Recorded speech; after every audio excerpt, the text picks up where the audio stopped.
So breaking news: Black Lives Matter founder, chapter founder from Rhode Island, is saying that Donald Trump is the best candidate. You want to hear it? He was on Kim Iverson, and let's watch.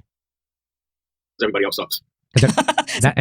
She asked him, why do you think Donald Trump's the best candidate? And he just said, because everybody else sucks. Donald Trump, cream of the crop of this year's presidential campaign field. That's according to Black Lives Matter chapter founder. Here we go. Is he just the best of a bad group? I mean, is he not that great either, but he's just like better than the rest?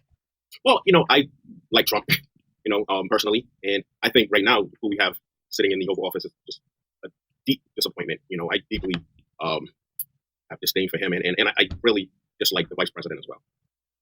What is it that that sounds very racist? Yeah, right. That's very. I don't know why you had to bring the vice president in. Everyone knows she's a woman of color. So now this guy is a racist and he's a sexist and a misogynist. So I hope this is bad. Why do you not like them versus like Donald Trump? I would imagine you're alone in this. Do you feel alone in this viewpoint in the world that you're in, being in the BLM movement? No, I feel like the tide is starting to turn. I feel like a lot of Black people are starting to pivot off of that Democratic plantation for so long. We've been slaves to that party. Actually, we've been mental slaves, afraid to get off of that plantation because we've been used and abused for so long at that party. They don't value our vote. Their policies are basically racist policies. And I believe it's a racist party that strikes at the heart of the Black family and the nuclear family in general. And I believe Donald Trump he's the opposite. He's going to tell you how it is. He's going to give it to you straight. He's not going to be a hypocrite and stab you in the back like the Democratic Party loves to do.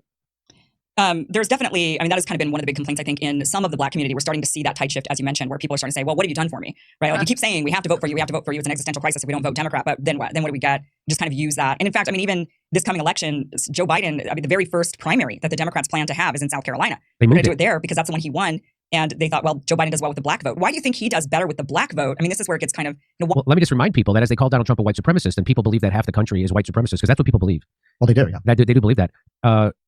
Donald Trump's numbers went up to 22% of Black people now say they're going to vote for Donald Trump. So are they also white supremacists? Those are the worst white supremacists, by the way, the Black ones. Why do you think he does well compared to, like Bernie Sanders didn't do as well in that part of the country compared to Joe Biden? Well, I think the reason why Joe Biden does better is the lesser of two evils. When you look at someone like a Joe Biden or you look at someone like a Bernie Sanders, Joe Biden, he's very good at playing the role. He's very good at being a politician.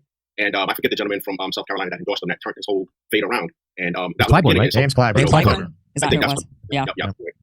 And so, we looked at him and we looked at everyone else in the field and we decided, okay, well, he sat under Obama.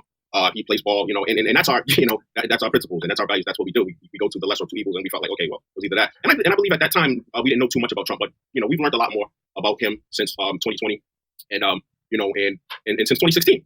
When you look at the overall body of work, Trump has done more for the Black community than any president I can think of in my lifetime. And, Biden has done nothing.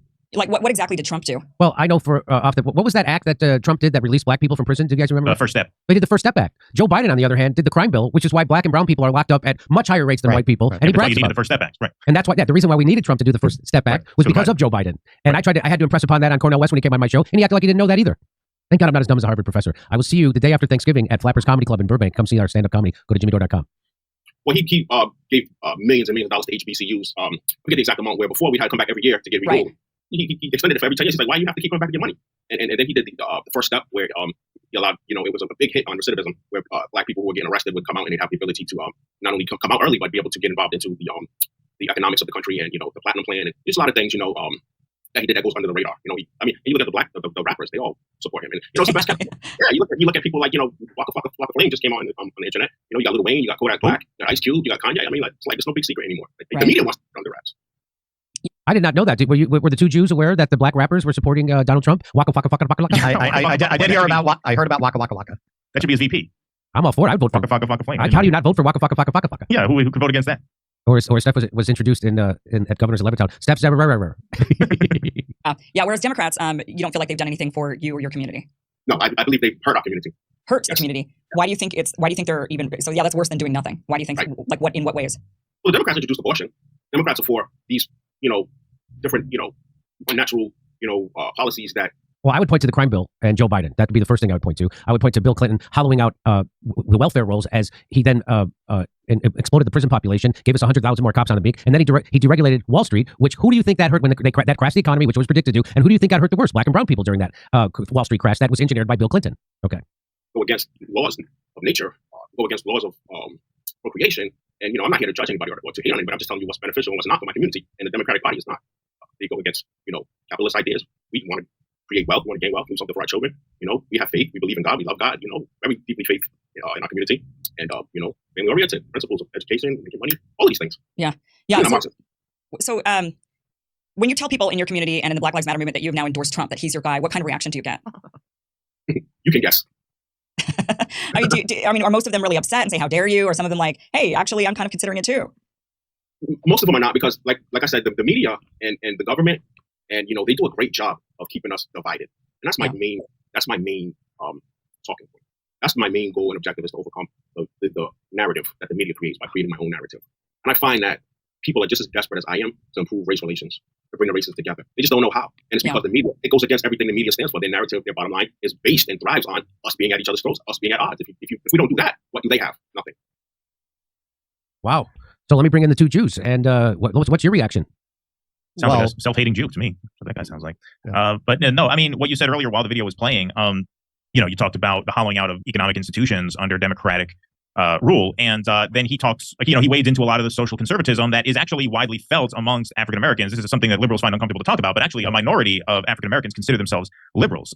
They tend to be more religious. They tend to be more family oriented. And as economic institutions collapse around you, it makes sense that you would invest in other institutions, such as the nuclear family, which is what he is talking about there. And so it's really not a surprise to me that as so many of our political and economic institutions just hollow out, that people would look to family as their sort of rock. And to the extent that the Republican Party is perceived as more pro-family, which in his mind they are, I'm not rendering a judgment on that, I'm not saying he's right about that, but he's certainly making a case, and that's the way he feels. And so it's really not surprising that he would be more sympathetic to Trump this time than Biden, because as he said, what has the Democratic Party done for us that would lead us to believe in anything else but ourselves and our families? So no, I remember, before I get to you, Russ, I remember when Donald Trump won in 2016, the New York Times actually did a little journalism, and they went to barbershops in Milwaukee and in the black and brown neighborhoods in Milwaukee. And what the African Americans said to the New York Times reporter is that we voted for Barack Obama twice, and then nothing happened.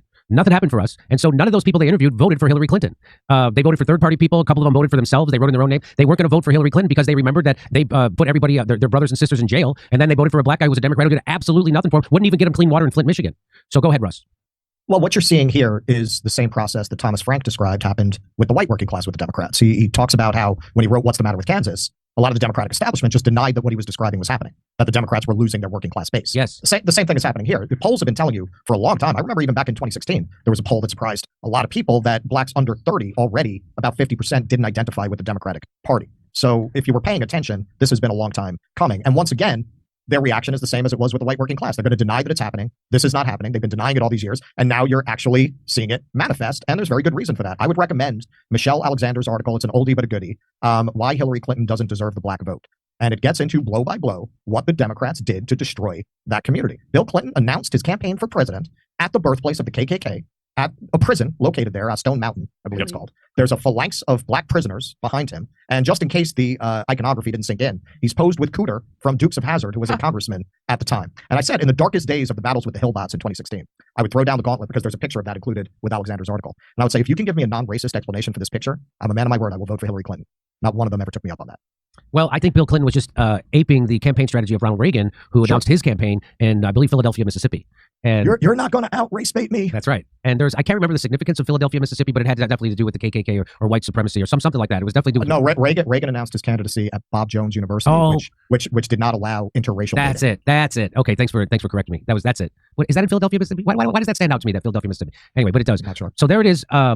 Black Lives Matter founder giving it to you. 22%. Last I checked, it was 22% of black voters said they were going to vote for Donald Trump. But they're going to keep calling him a white supremacist, and they're going to keep telling shitlibs that your enemy is your neighbor who votes for Donald Trump. That's not your enemy. Your enemy is the establishment that makes people like this so desperate that they would vote for a guy like Donald Trump. That's your enemy. Your enemy is the establishment and the oligarchy that makes people desperate enough to vote for people like Donald Trump. And that's that. Hey, we're doing stand-up comedy in Covina, California, Burbank, California, the day after Thanksgiving, Oxnard, California, Venice, California, Palmdale, California, lots of places in the Southland. Omaha, Nebraska. We're going to be in Omaha. We're going to be in Des Moines, Milwaukee, Lansing, Bend, Oregon, Portland, Oregon, and Seattle, Washington. Plus, we're going to be in Boston, the Wilbur Theater in Boston. See you there.